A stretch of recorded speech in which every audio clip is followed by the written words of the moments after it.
स्वस्थ भारत के आज के अंक में आप सभी का बहुत बहुत स्वागत है। नमस्कार। जब बारिश होती है तो हम सबको बहुत ही अच्छा लगता है। बारिश देखना भी अच्छा लगता है और बारिश के समय में जो हर तरफ हरियाली छा जाती है उसे भी देखना अच्छा लगता है और हम सब बहुत उसको एंजॉय भी करते हैं। लेकिन बारिश के समय या बारिश के बाद बहुत सारी परेशानियां भी बढ़ती हैं। इसके कारण संक्रमण का खतरा बहुत ज्यादा हो जाता है। खास करके आंखों में बहुत सारी समस्याएं उत्पन्न होने लगती हैं। इस मौसम में किस किस तरह की समस्या होती है और क्या हमें करना चाहिए, क्या नहीं करना चाहिए, ये तमाम बहुत ही ज़रूरी बातें हैं जो आज के इस कार्यक्रम के माध्यम से हम आपको बताएंगे। आपको बता दें, आज विशेषज्ञ के रूप में हमारे साथ उपस्थित हैं निदेशक रिम्स डॉक्टर राजीव कुमार गुप्ता, जो कि वरीय नेत्र रोग चिकित्सक भी हैं। तो डॉक्टर साहब, आपका बहुत बहुत स्वागत है हमारे कार्यक्रम में। नमस्कार सर। नमस्कार सर, हमें बहुत खुशी हो रही है कि आपने हाल में ही निदेशक का पदभार संभाला है रिम्स जैसे बड़े संस्थान में, और हमें पूरी उम्मीद है कि आपके आने से बहुत अच्छा जो बदलाव है वो आएगा। तो हम आज आंखों के संबंध में बात करेंगे सर, साथ ही साथ रिम्स प्रबंधन के बारे में भी बात करेंगे कि आने वाले दिनों में किस तरह से जो मरीज आते हैं उनकी सुविधाओं के लिए क्या कुछ करने की योजनाएं हैं। लेकिन सबसे पहले सर, चूंकि हम लोगों ने बरसात से शुरू किया है तो आपसे जानना चाहेंगे, इन दिनों चर्चा में है बहुत ज्यादा जो कंजक्टिवाइटिस, जो आंखों में लालीपन छा के जो बीमारी हो रही है सर, हम उसी से शुरू करना चाहेंगे। बरसात के दिनों में ऐसा होता है कि वायरल इन्फेक्शन का खतरा ज़्यादा रहता है। तो ये वायरल इन्फेक्शन के कारण आँख में भी संक्रमण होता है, जिसको हम लोग कंजक्टिवाइटिस बोलते हैं। साधारण बोलचाल की भाषा में बोलते हैं कि आँख आ गया। जी जी जी। तो ये एक वायरल डिजीज है। इसमें क्या होता है कि आँख लाल हो जाता है, पानी गिरने लगता है, आँख का पोपटा फूल जाता है और आँख चिपचिपा हो जाता है। रात में जिस मरीज को कंजक्टिवाइटिस हो गया है वो रात में जब सो करके सुबह में उठते हैं, रात में सोने के बाद से, तो उनकी आँख चिपकी हुई रहती है। अच्छा। उनकी आँख खोलने में काफ़ी दिक्कत होती है। तो पूरा डिस्चार्ज, उसमें जो आँख से डिस्चार्ज निकलता है वो पूरा जम जाता है। तो ये तो मरीज को काफ़ी तकलीफदेह होता है। सर, तो ये जो संक्रमण है इसका खतरा मतलब कैसे बन रहता है, किस तरह से इसकी शुरुआत होती है? जैसा कि मैंने बताया कि ये वायरल डिजीज है जी। और वायरस डिजीज जो है सो बहुत तेजी से फैलता है। अच्छा। तो एक मरीज को यदि संक्रमण हो गया है तो दूसरे मरीज में संक्रमण होने का बहुत ही ज्यादा खतरा रहता है। अच्छा। क्योंकि कोई मरीज उसके जो परिजन हैं या उसके साथ में जो हैं, उसके द्वारा इस्तेमाल किए हुए कोई भी वस्तु, जैसे कि टॉवेल हो गया, तकिया खोल, पिलो कवर हो गया, रुमाल हो गया, तो ये सब का यदि कॉमन प्रयोग कर रहे हैं तो उनमें भी तुरंत बीमारी ट्रांसफर हो जाता है। प्लस मक्खी, बरसात के मौसम में काफी प्रकोप मक्खी का भी रहता है, वो भी एक मरीज से दूसरे मरीज को फैलाने में काफी सहायक महसूस होते हैं। बिल्कुल, क्योंकि इसमें इसका जो फैलाव है बहुत तेजी से हमने देखा है। जी। मतलब एक को हुआ नहीं कि तुरंत कई लोगों को चपेटे में ले लेता है। जी। तो मैंने बताया ना कि वायरल है, और ये वायरल कंजक्टिवाइटिस तुरंत बहुत ही इन्फेक्शस है, तुरंत पूरा गांव टोला मोहल्ला सबको हो जाता है। हम लोग अभी रिम्स में देख रहे हैं कि काफी अधिक संख्या में मरीज हमारे यहाँ आ रहे हैं वायरल कंजक्टिवाइटिस का। दूसरा, इसमें एक बहुत ही बड़ा और खतरा होता है कि कंजक्टिवाइटिस तो है ही, और आंख में डिस्चार्ज जमा हो गया। तो डिस्चार्ज को आप जब पूछने लगते हैं तो कभी कभी क्या होता है कि जो आंख का कॉर्निया, जो सामने वाला जो पोर्शन जिसको कि पारदर्शी होता है, पीछे में आइरिस के चलते उसका कलर होता है, तो कॉर्निया यदि डैमेज हो गया है तो उसमें इन्फेक्शन होने के बाद से कॉर्निया में घाव हो जाता है, और कॉर्निया में घाव होने के चलते ये काफ़ी ही माने खतरनाक आँख की बीमारी है कॉर्नियल अल्सर। इससे रोशनी जाने का भी खतरा हो सकता है। जी जी जी। दूसरा क्या होता है कि वायरल जो कंजक्टिवाइटिस है, इसमें देखिएगा कि आँख में हेमरेज हो गया है। अच्छा। सफ़ेद जो आँख का पोर्शन जिसको हम लोग स्क्रा बोलते हैं, वो सब कंजक्टिवल हेमरेज हो जाता है। तो लगता है कि मरीज को कि क्या हो गया है, आँख में हमारा पूरा खून उतर आया है। तो यह भी एक लक्षण है वायरल कंजक्टिवाइटिस का। तो ये जब एक बार इस तरह का इन्फेक्शन आता है तो जो लक्षण तो आपने बताया वो हमने समझ लिया है, तो तुरंत हमें क्या करना चाहिए? तुरंत हमें ये करना चाहिए कि आँख को आप बढ़िया से धोएं। जो डिस्चार्ज जमा हो रहा है मतलब ठंडे पानी का छींटा मारना है? ठंडे पानी के छिड़काव से आँख को आप धोते रहें, बराबर धोएं, और जो डिस्चार्ज जमा हो रहा है उसको धो करके हटा दें, क्योंकि डिस्चार्ज यदि जमा है तो वो बीमारी को ठीक होने नहीं देगा। एक काम तो ये करें, दूसरा काम ये करें कि एक अच्छे एंटीबायोटिक ड्रॉप का प्रयोग करें। एंटीबायोटिक ड्रॉप जो कि आजकल बहुत ही उपलब्ध है, विभिन्न किस्म के एंटीबायोटिक ड्रॉप है, गेटिफ्लॉक्सासिलिन, मोक्सिफ्लॉक्सासिलिन, कई एक तरह का, सिप्रोफ्लॉक्सासिलिन, कई एक तरह का एंटीबायोटिक ड्रॉप है। तो इसका आप डॉक्टर से लेकिन पूछ लेना चाहिए। हाँ, लेकिन एक बार क्या है कि यदि आप गांव देहात में हैं, तो यदि गांव को आप नहीं जा पा रहे हैं शहर या डॉक्टर से दिखाने के लिए, तो आप 1-2 दिन ये एंटीबायोटिक ड्रॉप का प्रबंध करें और यदि आंख में डालें, और ये एंटीबायोटिक ड्रॉप आप फ्रीक्वेंट डालें। अच्छा, फ्रीक्वेंट मतलब 2-2 घंटे के अंतराल पर डालें। पहला दिन 2-2 घंटा डालें, फिर जब ठीक होने लगे तो 4 बार डालें। यदि इसके बाद भी आपको रिलीफ नहीं मिल रहा है, तब डॉक्टर से दिखाएं। और एक बात और मैं कहना चाहूंगा कि इससे बचाव जरूरी है जी। यदि आप अपने को बचा करके रखें तो आप अपने जो इष्ट मित्र हैं या जो आपके परिवार के सदस्य हैं उनको आप ये बीमारी से बचा सकते हैं। इसमें हमको ये करना है कि आपके द्वारा जो भी प्रयोग में वस्तु ला रही हैं उसको आप अलग रखें। यदि आप जो आंख का ड्रॉप डाल रहे हैं आंख में, यदि दूसरे व्यक्ति को हो गया है तो ध्यान रखें कि वही ड्रॉप दूसरे व्यक्ति को नहीं डालना है। ये बहुत जरूरी बात है। नहीं तो अगर घर में हो गया 2-3 को तो सब एक ही ड्रॉप यूज करते हैं। एक ड्रॉप डाल रहे हैं तो किसी को ठीक नहीं होगा, तो सब के लिए आपको अलग अलग ड्रॉप रखना चाहिए जी। ये बहुत ही जरूरी है। तीसरा एक चीज इसमें मैं बताना चाहूंगा कि गांव देहात में क्वैक जो लोकल डॉक्टर हैं वो कॉर्टिकोस्टेरॉइड का आई ड्रॉप का धड़ल्ले से प्रयोग करते हैं। अच्छा, तो कॉर्टिकोस्टेरॉइड का प्रयोग कभी भी नहीं करना चाहिए, कभी भी नहीं करना चाहिए, क्योंकि इससे बीमारी घटने के बजाय बढ़ जाएगी। तीसरा एक और बात मैं बताना चाहूंगा कि आंख को ठंडे पानी के से छींटा मारकर धोएं, सेंक कभी नहीं लगाएं। आंख में सेंक कभी नहीं लगाएं। यदि आपको कंजंक्टिवाइटिस हो गया है तो आंख में कभी भी सेंक, गर्म पानी से सेंक नहीं लगाएं। यह 2 बात आप एकदम ध्यान से रखें कि कॉर्टिकोस्टेरॉइड ड्रॉप का प्रयोग नहीं करना है और आंख को गर्म पानी से नहीं सेकना। गर्म पानी से नहीं सेकना है, बल्कि छींटे मारते रहना है। और जो जम जाता है, जो भी डिस्चार्ज जमा हो गया, डिस्चार्ज जो है उसको सफाई करते वक्त भी बहुत ध्यान देने की जरूरत है। जैसा आपने कहा कि नहीं तो रेटिना में, फिर कॉर्निया में चोट आ जाता है जी। तो उसके सफाई के लिए भी गर्म पानी का इस्तेमाल नहीं करना। नहीं, गर्म पानी का इस्तेमाल कभी भी नहीं करना चाहिए, क्योंकि वायरल का गुण है कि यदि आप उसको हॉट मीडिया मिलता है तो और फ्लेयर अप करता है और तेजी से बढ़ता है। जी जी, तो इसको वो मीडिया ही नहीं देना है कि वो तेजी से बढ़ सके। बिल्कुल बिल्कुल। तो क्या इसको जैसे किसी को हो गया है ये, तो देखने में भी हो जाता है क्या? क्योंकि हम लोग डरते हैं, बहुत लोग देखने में, जैसे अब आंख में लाल है, हाँ, पानी गिर रहा है, पपोटा सूज गया है, आंख खोलने में दिक्कत हो रही है, डिस्चार्ज जमा हुआ है, तो धुंधला तो उसको दिखेगा ही जी। देखने में तो प्रॉब्लम होगा उसको। तो बहुत सारे लोग काले चश्मे लगा लेते हैं कि हाँ, काला चश्मा जरूर लगाना चाहिए, क्योंकि आप दूसरे को उससे प्रोटेक्ट करना है।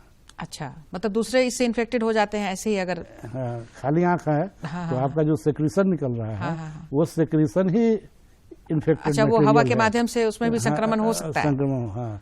इसलिए आप चश्मा लगा लिए हैं तो बहुत अच्छी बात है कि आप दूसरे को बचा रहे हैं। बिल्कुल, मतलब इस तरह का प्रिकॉशन हम ले लें।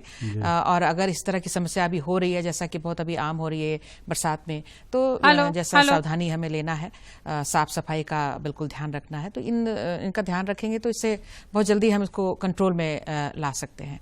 ये लंबा चलने वाली समस्या है क्या? ये मैक्सिमम 7 दिन, यूजुअली 3 से 5 दिन इसका इफेक्ट रहता है, लेकिन मैक्सिमम 7 दिन। अच्छा, मतलब 7 दिनों के अंदर ये ठीक हो जाता है। सेल्फ लिमिटिंग डिजीज है, बशर्ते कि मैंने बताया कि यदि कॉर्निया इन्वॉल्व नहीं हुआ है तो। हाँ। यदि कॉर्निया इन्वॉल्व हो गया है तब फिर वो लंबा खींचेगा, फिर उसका इलाज दूसरे ढंग से करना होगा। बिल्कुल, मतलब इसके लिए सावधानी की जरूरत है। 1-2 दिन, जैसा डॉक्टर साहब ने कहा कि ड्रॉप डाल के देखना है, साफ सफाई रखनी है, और उसके बाद अगर ठीक नहीं हो रहा है तो डॉक्टर से दिखा लेना है, इस पर एक्सपेरिमेंट नहीं करते जाना है, नहीं तो आंखों में और समस्याएं हो सकती हैं। सर, रिम्स की प्रबंधन की भी बात करेंगे थोड़ी सी, लेकिन उसके पहले कुछ और क्या समस्या होती है बरसात में इसके अलावा आंखों में? इस समय जो है सब एलर्जी का भी बहुत समस्या आती है जी। एलर्जी कंजंक्टिवाइटिस जिसको बोलते हैं, आंख में काफ़ी खुजली होने लगता है, पानी गिरता है, गरने लगता है। तो यह संक्रमण का बीमारी नहीं है, लेकिन यूजुअली बच्चों में ज़्यादा देखा जाता है बरसात के समय एलर्जी का भी प्रकोप रहता है जी, जी, तो एक अच्छे एंटी एलर्जिक ड्रॉप का उपयोग करना चाहिए। और यदि आपको समझ में आ रहा है कि किस चीज़ से हमको एलर्जी है तो उससे आपको दूर रहना चाहिए, उससे बचाव करना चाहिए। और किस चीज़ से एलर्जी है वो पता हो जाए तो उससे बचाव रखें, तो एलर्जी जैसी समस्या कम होती है। धूल है, धूप है, धुआं है, पॉलन है, फूल का जो कण है, उसके चलते भी एलर्जी होता है, तो उससे आप बचें। बिल्कुल।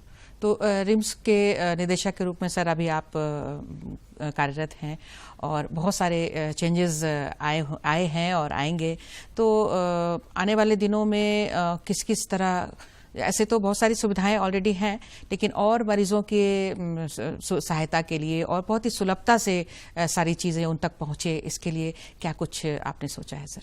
अभी तो रिम्स में निदेशक का चार्ज लिए हुए मात्र मुझे 1.5 महीना हुआ है।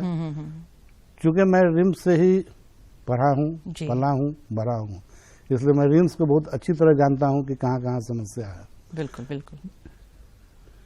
मेरे जहन में जो सबसे पहली बात आई कि किसी भी अस्पताल का चेहरा इमरजेंसी होता है जी। यदि आप इमरजेंसी सर्विस को दुरुस्त कर दिए हैं तो आपका काम बहुत आसान हो गया है जी।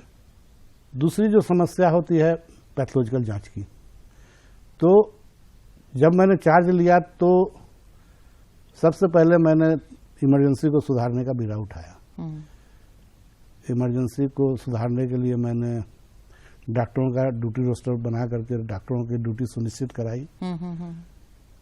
मेरे चार्ज लेने के समय ऑक्सीजन, वेंटिलेटर, ये सब की समस्या थी जी। मैंने 2 दिनों के अंदर सब ये वेंटिलेटर, ऑक्सीजन सप्लाई शुरू करा दिया। आज के डेट में हमारे इमरजेंसी में लगभग 18 वेंटिलेटर काम अच्छे से कर रहे हैं। ऑक्सीजन 24/7 सप्लाई है जी जी जी। और दवा भी जो उपलब्ध नहीं था, दवा भी उपलब्ध करा दिया गया है। तो अधिकतर दवा इमरजेंसी में अब उपलब्ध रहती है। बिल्कुल, मतलब दुरुस्त हो रही है सारी चीजें जी। दूसरा क्या है कि हमारे इमरजेंसी पे, चूंकि रिम्स झारखंड का सबसे बड़ा अस्पताल है जी, तो हमारे ऊपर लोड इतना ना ज्यादा है कि हम उस लोड को कैसे बर्दाश्त करेंगे। अभी क्योंकि जितनी व्यवस्था हम बनाते हैं वो सब कम पड़ जाता है जी। हमारे यहाँ इमरजेंसी में अभी मात्र 80 बेड है और डेली हमारे यहाँ इमरजेंसी में 300 मरीज लगभग आते हैं। तो 80 बेड में 300 मरीज को कैसे एडजस्ट करना, कैसे इलाज करना, यह हमारे लिए बहुत ही एक चैलेंजिंग जॉब है जी। तो हम लोग का प्रस्ताव है कि 100 बेड का एक अलग इमरजेंसी हॉस्पिटल में वार्ड बनाएंगे जी। तो इसके लिए भी प्रयासरत हैं। उच्च स्तर पर भी इसमें हमें मदद किया जा रहा है कि 100 बेड का अलग से एक इमरजेंसी बेड वार्ड बनाया जाए। दूसरी है कि पैथोलॉजिकल की व्यवस्था को सुधारने के लिए मैंने हर एक यूनिट, हर एक वार्ड, इमरजेंसी, आउटडोर सब जगह से पैथोलॉजी कलेक्शन की सुविधा बहुत जल्दी शुरू हो जाएगी। वहाँ हम लोग पैथोलॉजिकल टेक्नीशियन को रखेंगे जो कि जिनका काम होगा कि वो पैथोलॉजी को जो सैंपल है उनको कलेक्ट करके लेबोरेटरी में पहुंचाएं और शाम को उसका रिपोर्ट संबंधित डॉक्टर पहले ये व्यवस्था नहीं थी। तो मैं ये व्यवस्था भी चालू करने बिल्कुल, इससे बहुत ही आसानी हो जाएगी पेशेंट के लिए भी जी। दूसरी क्या है कि मैंने जब प्रभार लिया तो देखा कि हॉस्टल का भी कंडीशन, जो हमारे बच्चे, मेधावी बच्चे जो कि इतनी कठिन परिश्रम के द्वारा मेडिकल में और उसमें रिम्स ऐसे संस्थान में प्रवेश पाते हैं, तो उनके भी रहने और खाने पीने की व्यवस्था दुरुस्त होनी चाहिए। तो मेरा भी ध्यान इस ओर गया और मैंने छात्रावास के बिल्डिंग एवं जो किचन है और जो बाथरूम है वो सबको ठीक करा रहा हूँ। उम्मीद है कि 15-20 दिनों में। बहुत बड़ा कदम है ये। जी। तीसरा एक बहुत ही बड़ी समस्या हमारे यहाँ है कि हमारे न्यूरो सर्जरी विभाग में मरीजों का लोड बहुत ज़्यादा है। अच्छा। तो आए दिन आप अखबार में भी पढ़ते होंगे कि न्यूरो सर्जरी के मरीज का बरामदे में फर्श पर इलाज हो रहा है। जी जी। इस दिशा में भी मैं काम कर रहा हूँ और 50 अतिरिक्त बेड न्यूरो सर्जरी के लिए मैं चिन्हित करके उम्मीद है कि 15 अगस्त तक इसको चालू कर दूंगा। जी जी जी। ये बहुत बड़ी बात होगी सर। और सच में इसमें इतनी ज़्यादा कमियां हैं हर दिन, जैसे आपने कहा कि अखबार में हम पढ़ते हैं और वाकई में पढ़ते हैं, और सुनकर ये अच्छा लग रहा है कि इनके अलग से इनके लिए आप व्यवस्थाएं डाल रहे हैं सर। और कुछ प्रकाश डालना चाहेंगे सर आप? ऐसे जो इतना बड़ा संस्थान है रिम्स, और जब मरीज आते हैं तो हम खुद भी जाते हैं तो हम भटकने लगते हैं कि सर किधर जाएं, किधर जाना चाहिए, किधर नहीं जाना चाहिए, कौन किधर बैठते हैं, कौन किधर नहीं बैठते हैं। तो क्या इस तरह की भी कुछ व्यवस्था लाने की? आपने बहुत ही अच्छा प्रश्न किया। मैं कल जब कैंपस का निरीक्षण कर रहा था तो मुझे भी लगा कि साइनेज की कमी है, प्रॉपर साइनेज की कमी है। आप बहुत अच्छा प्रश्न उठ रहे हैं। तो मैंने कल ही इस दिशा में काम करना शुरू कर दिया हूँ और उम्मीद करता हूँ कि बहुत जल्द आपको साइनेज, प्रॉपर साइनेज मिल जाएगा। दूसरा, हमारे यहाँ पार्किंग का भी अव्यवस्था है। हाँ। बहुत ज़्यादा पार्किंग जो है सो अव्यवस्थित है, तो उस डायरेक्शन में भी हम लोग काम कर रहे हैं कि पार्किंग की जो व्यवस्था है उसको दुरुस्त करें। जी बिल्कुल। तो ये जो हर छोटे जो पक्ष है या बड़े पक्ष हैं, हर पर आपकी पैनी नज़र बनी हुई है और इसको दुरुस्त करने में आप लगे हुए हैं। सर और कुछ बोलना चाह रहे हैं आप?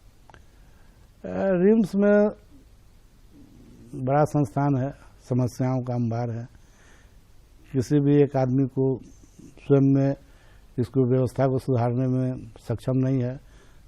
लकीली मुझे अच्छा टीम मिला है और हम लोग टीम के रूप में काम कर रहे हैं। और माननीय मुख्यमंत्री महोदय और माननीय स्वास्थ्य मंत्री महोदय एवं माननीय एसीएस साहब जी, इनका हमें भरपूर सहयोग मिल रहा है और भरपूर इनका मार्गदर्शन मिल रहा है कि रिम्स को हम कैसे सुधारें। उम्मीद करते हैं कि जो इन लोगों का मार्गदर्शन एवं जो दिशा निर्देश प्राप्त हो रहा है उसमें हम कामयाब होंगे और रिम्स को एक अच्छे पहचान दिलाएंगे। दूसरा एक काम ये भी हम लोग कर रहे हैं कि जो हमारे यहाँ अनुसंधान को हम लोग बढ़ावा दे रहे हैं। अच्छा। लोकल स्तर पर जो क्या मेडिकल में अनुसंधान होना चाहिए उसके लिए भी हम लोग एक अलग विंग बनाया, एक डिपार्टमेंट बनाया है जिसमें एक अनुसंधान होता है। और हमारे माननीय स्वास्थ्य मंत्री जी का भी विजन है कि जो अनुसंधान रिम्स में तो हो रहा है लेकिन पेरीफेरी में भी, झारखंड के जो पेरीफेरी या प्राइवेट डॉक्टर लोग भी जो इलाज कर रहे हैं तो उनको भी इलाज के दौरान यदि कुछ नई बीमारी पता चला, नया इलाज का तकनीक पर आया तो वो भी अनुसंधान का ही एक अंग है। तो हम लोग एक टीम बना रहे हैं जो कि पेरीफेरी से हम लोग कोऑर्डिनेट करेंगे और जो पेरीफेरी में अनुसंधान हो रहा है उसको भी हम लोग हाईलाइट करके नेशनल स्तर पर उसको पहचान दिलाएंगे। बिल्कुल। तो मतलब हम या हमारे आम नागरिक जो हैं, जो बहुत ही अपेक्षाएं रखते हैं, मतलब अब हम ये उम्मीद कर सकते हैं कि 24 घंटे जो सेवाएं हैं वो देने के लिए हमारा रिम्स जो है वो तैयार है। डॉक्टर्स हो, चाहे हमारे स्टाफ हो, पैरामेडिकल स्टाफ हो, नर्सेज हों, सबकी उपलब्धता सुनिश्चित है और दवाएं जो हैं वो प्रॉपर तरीके से मिल रही हैं। निःशुल्क व्यवस्था है सब चीज़ के लिए? लगभग निःशुल्क व्यवस्था है, लेकिन कुछ जांच जो हमारे यहाँ नहीं हो पा रहे हैं या कुछ जो महंगी दवाइयाँ जो नहीं, जैसे कि इम्प्लांट वगैरह है तो उसके लिए। लेकिन ऐसा मैं बोलना चाहूँगा कि अभी हमारे यहाँ आयुष्मान से काफ़ी ऑपरेशन हो रहे हैं जिसमें कि हमारे कार्डियोलॉजी विभाग, कार्डियोथोरेसिक CTBS विभाग, orthopaedics department, neuro surgery department, इसमें आयुष्मान की बहुत ही अच्छी व्यवस्था है। और मुझे यह बताने में बहुत ही गर्व महसूस हो रहा है कि CTBS और कार्डियोलॉजी और न्यूरो सर्जरी और हड्डी में आयुष्मान के तरह, आयुष्मान के स्कीम के तहत पूरा इम्प्लांट लग रहा है, फ्री इम्प्लांट, फ्री इलाज हो रहा है जी। तो रिम्स में लोग का विश्वास बढ़ा है, लोग आ रहे हैं तो और उनको इलाज भी हो रहा है। कभी कभी समस्या उत्पन्न होती है, जैसे कि इम्प्लांट उपलब्ध नहीं है तो 2-4 दिन मरीज को वेट करना पड़ता है। तो मैं मरीज एवं उनके परिजनों को भी आग्रह करता हूं कि यदि 2-4 दिन का डिले हो रहा है तो थोड़ा उसको प्रबंधन का भी जो समस्या है उसको देखते हुए उसको सहन करें। बिल्कुल, लेकिन अब रिम्स में इतनी सारी जो व्यवस्थाएं हैं वो आ गई हैं कि जैसे पहले बहुत सारे बीमारियों के लिए, गंभीर बीमारियों के लिए, चाहे वो हार्ट की बात हो, कैंसर जैसी बात हो, तो लोग बाहर जाते थे कि यहाँ उसका प्रॉपर इलाज हमें नहीं मिलेगा, यहाँ वैसे डॉक्टर्स नहीं हैं, वैसी सुविधाएं नहीं हैं। लेकिन अब वैसी बात नहीं रही है जी। हमारे यहाँ लगभग सब सुपर स्पेशलिस्ट डिपार्टमेंट है और बहुत जल्द हम लोग किडनी ट्रांसप्लांट भी शुरू करने जा रहे हैं। किडनी ट्रांसप्लांट अभी तक नहीं हुआ था, बहुत जल्द किडनी ट्रांसप्लांट, और एक हम लोग 25 यूनिट का डायलिसिस यूनिट भी बहुत जल्द, उम्मीद है कि 15 अगस्त तक हम लोग इसको स्टार्ट कर देंगे रिम्स में। जी जी जी जी। तो अभी जो मरीज आते हैं सर, तो जैसे हार्ट से जो अभी आपने बात की है, तो वो मरीज जो है यहाँ से अच्छे से सक्सेसफुल जो रेट है सक्सेस का, वो सब पूरा हो रहा है, लोगों का विश्वास इस पर आ रहा है सर, क्या लगता है आपको? लोग का विश्वास बढ़ रहा है, इसी के चलते तो रिम्स में इतनी भीड़ हो रही है। बिल्कुल। लेकिन रिम्स में एक और भी गंभीर समस्या ये है कि हमारे रिम्स के आसपास में जितने सुपर स्पेशलिस्ट हॉस्पिटल हैं, कमर्शियल हॉस्पिटल, प्राइवेट हॉस्पिटल जो हैं, तो मरीज तो शुरू में वहाँ जाते हैं कि बहुत अच्छा इलाज होगा, बहुत अच्छे डॉक्टर हैं, लेकिन जब 5-7 दिन में उनका सब पैसा खर्च हो जाता है, काफ़ी पैसा खर्च हो जाता है, तब वो छटपटाने लगते हैं और छटपटाने के बाद से रिम्स में आते हैं। यह बहुत ही गंभीर समस्या मैंने देखा। और क्या होता है कि जब वहाँ से तो आपका इलाज हुआ नहीं, जो सुपर स्पेशलिटी इलाज हुआ नहीं, आपका सब पैसा खर्च हो गया, काफ़ी पैसा खर्च हो गया, तो रिम्स में जब आते हैं तो आप बदहवास आते हैं और माने आक्रोश में आते हैं। और उसी आक्रोश में कभी कभी क्या होता है कि डॉक्टर और मरीज में बहस हो जाती है, क्योंकि आप टर्मिनल स्टेज पर मरीज को ला रहे हैं तो संभव नहीं है कि सब मरीज ठीक ही हो जाए। बिल्कुल बिल्कुल। मैंने एक डाटा अभी प्रकाशित करूंगा रिम्स में कि हमारे यहाँ जो बाहर से जो अस्पताल से जो मरीज 24 घंटा 48 घंटा में आकर के जो डेथ रेट है उनका, वो काफ़ी ज़्यादा है। हमारे रिम्स में जो मरीज है उनका डेथ रेट कम है जी। तो मैं मरीज से भी बोलूंगा कि भाई यदि आपको रिम्स में विश्वास है तो आप शुरू में आए, जब कंडीशन बहुत खराब हो जाता है, खराब हो जाने के बाद से आप आते हैं तो बिल्कुल हम लोग भी जितनी व्यवस्था है उसी व्यवस्था के अंतर्गत काम बहुत अच्छी सोच है सर आपकी। समय अब हमें इजाजत नहीं दे रहा कि आपसे और सवाल करें, चलते चलते कुछ मैसेज, आपने ऐसे तो बहुत सारी बातें बताई हैं, कुछ संदेश आप हमारे दर्शकों। आँख से बचाव रखने के लिए जो अभी कंजंक्टिवाइटिस, वायरल कंजंक्टिवाइटिस चल रहा है, आप अपने परिजनों को अपने से दूर रखें, ठंडे पानी का छींटा मारें और एक अच्छे एंटीबायोटिक ड्रॉप का प्रयोग करें। बिल्कुल, अपने से अपनों को दूर रखें, ये बहुत अच्छी बात है, लेकिन ये अपनों के लिए ही ऐसा कहा है। तो सर आपने यहाँ पे अपना बहुत ही कीमती वक्त हमें दिया है, बहुत अच्छी जानकारियाँ दी हैं और हम आपको बहुत बहुत धन्यवाद करते हैं और भविष्य के लिए बहुत सारी शुभकामनाएं भी देते हैं सर। तो आपका बहुत बहुत धन्यवाद, नमस्कार। धन्यवाद, नमस्कार। और आप सभी दर्शकों को भी बहुत बहुत धन्यवाद, नमस्कार।